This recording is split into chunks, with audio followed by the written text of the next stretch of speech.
കഴിഞ്ഞ വീഡിയോയിൽ ഞാൻ ഫൈബ്രോയിഡിനെ കുറിച്ച് സംസാരിച്ചിരുന്നു. അതിൻ്റെ ഹോമിയോപ്പതിക് മെഡിസിനെ കുറിച്ച് സംസാരിച്ചിരുന്നു. അതിനകത്ത് ചില ആൾക്കാർ അതിൻ്റെ ഡയറ്റിനെ കുറിച്ച് ചോദിച്ചിട്ടുണ്ടായിരുന്നു. ഇപ്പോഴും എനിക്ക് പേഴ്സണലായിട്ട് കുറേ പേര് മെസ്സേജ് അയക്കുന്നുണ്ട് എൻ്റെ ഡയറ്റ് എങ്ങനെ വേണമെന്നുള്ളത്. ഈ ഡയറ്റ് എന്ന് പറയുമ്പം നമ്മൾ എന്തൊക്കെ കഴിക്കണം എന്നുള്ളതിനെക്കാട്ടി കൂടുതലായിട്ട് ശ്രദ്ധിക്കേണ്ടത് എന്തൊക്കെ കഴിച്ചു കൂടാ എന്നുള്ളതാണ്. കാരണം നമ്മൾ ഈ കഴിച്ചു കൂടാത്തത് മാറ്റി വെച്ചാൽ തന്നെ കുറേയൊക്കെ കേസുകൾ നല്ല വ്യത്യാസം വരും. ആദ്യമേ തന്നെ പറയാനുള്ളത് റെഡ് മീറ്റാണ്. ഈ റെഡ് മീറ്റ് എന്ന് വെച്ചാൽ അത് പൊതുവേ നമ്മുടെ ശരീരത്തിനകത്ത് ഇൻഫ്ലമേഷൻ കൂട്ടാൻ സഹായിക്കുന്ന ഒരു ഘടകമാണ്. റെഡ് മീറ്റിൻ്റെ അകത്ത് ഇഷ്ടംപോലെ ഈ പറഞ്ഞ പോലെ പ്രോട്ടീൻ ഉണ്ട്, അതുപോലെ HBയുടെ അളവുണ്ട്. പക്ഷേ അതിനകത്ത് തന്നെ ഹോർമോണിൻ്റെ അളവുകൾ, സാച്ചുറേറ്റഡ് ആയിട്ടുള്ള ഫാറ്റ്സിൻ്റെ അളവ് ഒക്കെ കാണാനുള്ള സാധ്യതയും കൂടുതലാണ്. അപ്പോൾ അതിൻ്റെ അളവ് നല്ലോണം കുറയ്ക്കുക, പറ്റുമെങ്കിൽ അവോയ്ഡ് ചെയ്ത് കഴിഞ്ഞാൽ വളരെ നല്ലതാണ്. അതുപോലെ തന്നെ ഇത് ശരീരത്തിനകത്ത് ഇൻഫ്ലമേഷൻ ഉണ്ടാക്കാനുള്ള സാധ്യത കൂടുതലാണ്. ഇൻഫ്ലമേഷൻ ഉണ്ടാക്കുക എന്ന് വെച്ചാൽ നമ്മുടെ ശരീരത്തിനകത്ത് pH കുറയ്ക്കാൻ, അല്ലെങ്കിൽ WBC റിയാക്ഷൻ ഉണ്ടാക്കാൻ, അലർജി ഉണ്ടാക്കാൻ ഒക്കെ സാധ്യത ഈ ഒരു ഭക്ഷണത്തിന് കാണുന്നുണ്ട്. അപ്പോൾ ഇത് ഫൈബ്രോയിഡിൻ്റെ ഒരു ഗ്രോത്തിനെ കുറച്ചുകൂടെ പ്രൊമോട്ട് ചെയ്യും. നമ്മുടെ ശരീരത്തിന് ഇൻഫ്ലമേറ്ററി റെസ്പോൺസ് ഉണ്ടാക്കും. ഫൈബ്രോയിഡ് ഉണ്ടെങ്കിൽ അതുകൊണ്ട് ഉണ്ടാകുന്ന പ്രശ്നങ്ങൾ, ബ്ലീഡിങ് പോലത്തുള്ള പ്രശ്നങ്ങളെ ട്രിഗർ ചെയ്യാനുള്ള സാധ്യതയും കാര്യങ്ങളൊക്കെ ഇതിന് കൂടുതലാണ്. അതിനകത്ത് ഒരു കെമിക്കൽ റിയാക്ഷൻ അല്ലെങ്കിൽ ഹോർമോണായിട്ടുള്ള ഒരു റിയാക്ഷൻ നമ്മുടെ ശരീരത്തിനകത്ത് ഉണ്ടാകാൻ, അല്ലെങ്കിൽ നമ്മുടെ ശരീരത്തിനകത്ത് ഹോർമോൺ ഇംബാലൻസ് ഉണ്ടാക്കാനുള്ള സാധ്യതയും കൂടുതലാണ്. ഏറ്റവും പ്രധാനപ്പെട്ട വേറൊരു കാര്യമാണ് റിഫൈൻഡ് ഷുഗർ, അല്ലെങ്കിൽ കാർബോഹൈഡ്രേറ്റ്സ്, അല്ലെങ്കിൽ അന്നജം എന്നൊക്കെ പറയാം. അത് നമ്മൾ വളരെയധികം റെസ്ട്രിക്റ്റ് ചെയ്ത് വേണം നമ്മുടെ ജീവിതത്തിൽ നമ്മൾ ഉപയോഗിക്കാനായിട്ട്. ഷുഗർ എന്ന് വെച്ചാൽ വളരെ പ്രധാനമാണ്. അല്ലെങ്കിൽ നമ്മുടെ നോർമലായിട്ടുള്ള ഫങ്ഷനിങ് നടക്കത്തില്ല. ഈ ഷുഗർ പറയുന്നത് ആണ് ബ്രേക്ക് ഡൗൺ ചെയ്ത അവസാനം ഗ്ലൂക്കോസ് ആകുന്നത്. ഈ ഗ്ലൂക്കോസാണ് നമ്മുടെ ശരീരത്തിനകത്ത് നമ്മൾ വർക്ക് ചെയ്യാനായിട്ടുള്ള എനർജി പ്രൊവൈഡ് ചെയ്യുന്നത്. അൺടൈംലി ആയിട്ടുള്ള ഭക്ഷണവും കൂടുതലായിട്ടുള്ള സ്ട്രെസ്സും എക്സസൈസിൻ്റെ കുറവും, അതുപോലെ ഈ കഴിക്കുന്ന ഭക്ഷണം ഒത്തിരി പ്രിസർവേറ്റീവ്സ് കാര്യങ്ങളൊക്കെ ചേർന്നതാണെങ്കിലോ ഇതൊക്കെ നമ്മുടെ ശരീരത്തിനകത്ത് നെഗറ്റീവായിട്ടുള്ള ഇമ്പാക്റ്റ് ഉണ്ടാക്കാൻ വളരെയധികം ഫൈബർ കണ്ടൻ്റ് ആയിട്ടുള്ള ഭക്ഷണം ആഡ് ചെയ്ത് കഴിക്കുക.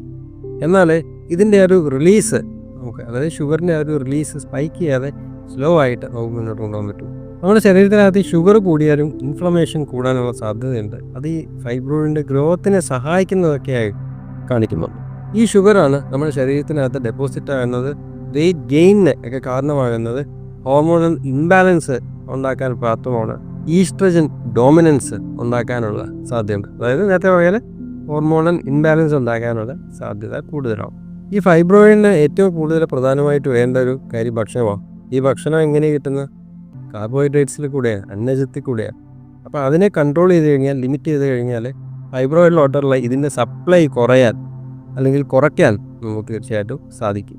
പിന്നെ ഡയറി പ്രോഡക്റ്റുകൾ, പലപ്പോഴും നമ്മൾ വെളിയിൽ നിന്ന് മേടിക്കുന്ന ഡയറി പ്രോഡക്റ്റാണ് ഉദ്ദേശിക്കുന്നത്. പക്ഷേ ഡയറി പ്രോഡക്റ്റുകൾ നമ്മൾ ഉപയോഗിക്കുമ്പം നെയ്യ് പോലത്തെ കാര്യങ്ങൾ, പനീറൊക്കെ മേടിക്കുമ്പം നമ്മൾ പാക്കേജ്ഡായിട്ടൊക്കെ മേടിക്കാറില്ലല്ലേ, കുപ്പിയിലൊക്കെ നെയ്യ് മേടിക്കാറുണ്ട്. അപ്പോൾ അതൊക്കെ കൂടുതലായിട്ട് ഉപയോഗിച്ച് കഴിഞ്ഞാൽ ഈ അതിനകത്ത് പ്രിസർവേറ്റീവ്സ് കൂടുതലാണ്, ടേസ്റ്റ് മേക്കേഴ്സ് കാര്യങ്ങളൊക്കെ ആഡ് ചെയ്യുന്നുണ്ടോ നമുക്കറിയത്തില്ല. അതുകൊണ്ട് തന്നെ ഇത് ഫൈബ്രോയിഡിൻ്റെ ഗ്രോത്തിനെ കൂടാൻ ഒക്കെ കാരണമാകാൻ സാധ്യതയുണ്ട്. ഇതിനകത്ത് സിന്തറ്റിക് ആയിട്ടുള്ള ഹോർമോൺസിൻ്റെയൊക്കെ പ്രസൻസ് ഉള്ളതായിട്ട് പറയുന്നുണ്ട്. അപ്പോൾ അതുകൊണ്ട് തന്നെ നമുക്കകത്ത് ഇത് ഹോർമോൺ ഇംബാലൻസ് ഉണ്ടാക്കാനും ചാൻസ് ഉണ്ട്. റിഫൈൻഡ് കാർബ്സ് അല്ലെങ്കിൽ വൈറ്റ് ഫ്ലോർ പോലത്തുള്ള കാര്യങ്ങൾ തീർച്ചയായിട്ടും നമ്മൾ കുറയ്ക്കണം. ഇപ്പോൾ ബ്രെഡിൻ്റെ കാര്യം പറഞ്ഞ പോലെ, ബിസ്ക്കറ്റിൻ്റെ കാര്യം പറഞ്ഞ പോലെ, ഇതെന്ന് വെച്ചാൽ ബേസിക്കലി ഷുഗർ തന്നെയാണ്. ഷുഗർ വേറെ പല ഫോമിൽ വരുന്നതിൻ്റെ ഒരു ഘടകം തന്നെയാണ് കാർബോഹൈഡ്രേറ്റ് ആണ്. ഇത് weight gain, mood swings, hormone imbalance, oestrogen dominance ഒക്കെ ഉണ്ടാക്കാനുള്ള സാധ്യത കൂടുതലാണ്. ഇതിനകത്ത് ഒത്തിരി വിഭവങ്ങൾ വരും. മാഗി, പാസ്ത കാര്യങ്ങൾ, ബിസ്ക്കറ്റ്, കേക്ക്, ഈ കാര്യങ്ങളൊക്കെ ഇതിനകത്ത് നമുക്ക് ഉൾപ്പെടുത്താവുന്നതാവും. പിന്നെ വളരെ പ്രധാനപ്പെട്ട ഒരു കാര്യം കഫീനാണ്. മോഡറേറ്റ് കഫീൻ അല്ല, ബട്ട് കഫീൻ എക്സസ് ആയിട്ട് എടുത്തു കഴിഞ്ഞാൽ നമ്മുടെ ശരീരത്തിന് അത് ഡേഞ്ചറസ് ആണ്. ഈ ഒരു കഫീനും ഈസ്ട്രജനുമായിട്ട് ഒരു കണക്ഷൻ ഉണ്ട്. ഈ ഈസ്ട്രജനെ ഡോമിനൻസിലേക്ക് കൊണ്ടുവരാനായിട്ട്, അതായത് ഹോർമോണൽ ഇംബാലൻസിലേക്ക് കൊണ്ടുവരാനായിട്ട് കഫീൻ കണ്ടന്റിന് സാധിക്കും. അപ്പോൾ തീർച്ചയായിട്ടും അത് മോഡറേറ്റ് ലെവലിൽ മാത്രം കൺസ്യൂം ചെയ്യുക. പക്ഷേ ഇതുകൊണ്ട് വേറൊരു കാര്യം എന്ന് വെച്ച് കഴിഞ്ഞാൽ നമുക്ക് മൂഡ് സ്വിങ്സ് വരാനുള്ള സാധ്യതയുണ്ട്. അതുകൊണ്ട് തന്നെ ക്രാംസ്, ബ്ലീഡിങ് കാര്യങ്ങളൊക്കെ കൂടുതലായിട്ട് എക്സ്പ്രസ് ആകാനുള്ള ഒരു സാധ്യതയിനകത്ത് കാണുന്നത്. പിന്നെ പറയാതെ വിടാൻ പറ്റാത്തൊരു കാര്യമാണ് ആൽക്കഹോൾ. ഊഹിക്കാറില്ല എന്ന് പ്രതീക്ഷിക്കാം. പക്ഷേ എന്നാലും ഈ ഒരു സാഹചര്യത്തിൽ നമുക്ക് പറയാതിരിക്കാൻ പറ്റില്ല. ഈ ഒരു ആൽക്കഹോൾ കൺസപ്ഷൻ ഡയറക്റ്റായിട്ട് ഹാമ്പർ ചെയ്യുന്ന നമ്മുടെ ലിവറിനെയാണ്. ലിവറിലാണ് മൊത്തം സ്ട്രെസ്സും ചെല്ലുന്നത്.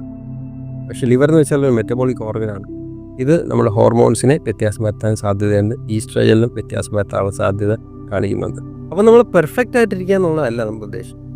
പക്ഷേ നമ്മളെ കഴിവിൻ്റെ പരമാവധി നമ്മൾ മാനേജ് ചെയ്യുക. നമ്മുടെ ഒരു സിറ്റുവേഷൻ നമ്മൾ സ്വന്തമായിട്ട് അവെയർ ആയിട്ടിരിക്കുക. നമ്മളായിട്ടുള്ള ഇൻഫോംഡ് ആയിട്ടുള്ള പേഴ്സണലായിട്ടുള്ള ചോയ്സുകൾ കൃത്യമായിട്ടുള്ള രീതി നമുക്ക് പറ്റും പോലെ എടുക്കുക എന്നുള്ളതാണ്. ഫൈബ്രോയിഡ് ആദ്യം ചെറിയൊരു സീഡ്ലിംഗ് ഫൈബ്രോയിഡ് ആയിട്ടായിരിക്കും സ്റ്റാർട്ട് ചെയ്യുന്നത്. ചിലർക്ക് സിംറ്റംസ് വരാം, ചിലർക്ക് സിംറ്റംസ് അത്ര എക്സ്പ്രസ് ആവത്തില്ല. ചിലർ സൈസ് വലുതാണെങ്കിലും സിംറ്റംസ് കാണത്തില്ല, ചിലർക്ക് വളരെ ചെറിയ സൈസാണ് സിംറ്റം. അത് ഓരോരുത്തരുടെ ഇൻഡിവിജ്വലിൻ്റെ ഒരു പ്രത്യേകതയാണ്. ഓക്കെ, ആ ഒരു ഇൻഡിവിജ്വലാലിറ്റി മൊത്തവും കൺസിഡർ ചെയ്തിട്ടാണ് അതിനകത്ത് നമുക്ക് മെഡിസിൻസ് വരുന്നത്. പക്ഷേ ജനറലായിട്ട് ഉപയോഗിക്കാൻ പറ്റുന്ന മെഡിസിൻ ഞാൻ കഴിഞ്ഞ ഒരു വീഡിയോയിൽ തീർച്ചയായിട്ടും പറഞ്ഞിട്ടുണ്ട്. അത് നിങ്ങൾക്ക് ചെക്കൗട്ട് ചെയ്യാവുന്നതാണ്. കൂടുതൽ ഡീറ്റെയിൽസിനായിട്ട് നിങ്ങൾ അടുത്തുള്ള ഹോമിയോ ഡോക്ടറെ ബന്ധപ്പെടുക. നിങ്ങൾക്ക് ഈ ഫൈബ്രോയിഡ് ഇഷ്യൂ ഉണ്ടോ, നിങ്ങൾ എങ്ങനെയാണ് മാനേജ് ചെയ്യുന്നത്, അതുപോലെ തന്നെ എപ്പോഴെങ്കിലും സർജിക്കൽ പ്രൊസീജിയേഴ്സ് നിങ്ങളിലോ നിങ്ങളുടെ ബന്ധുക്കളിലോ ചെയ്തിട്ടുണ്ടോ, നിങ്ങളുടെ അനുഭവങ്ങൾ, കാര്യങ്ങൾ, നിർദ്ദേശങ്ങൾ, അഭിപ്രായങ്ങൾ താഴെ മടിക്കാതെ നിങ്ങൾ മെൻഷൻ ചെയ്യുക. എത്രയും പെട്ടെന്ന് എന്നാലാവുന്ന വിധം ഞാൻ അപ്ലൈ ചെയ്യുന്നത്. അത് എനിക്കും എനിക്ക് ചുറ്റുമുള്ളവർക്കും ഇത് വായിക്കുന്നവർക്കും എല്ലാവർക്കും പ്രയോജനം ചെയ്യും.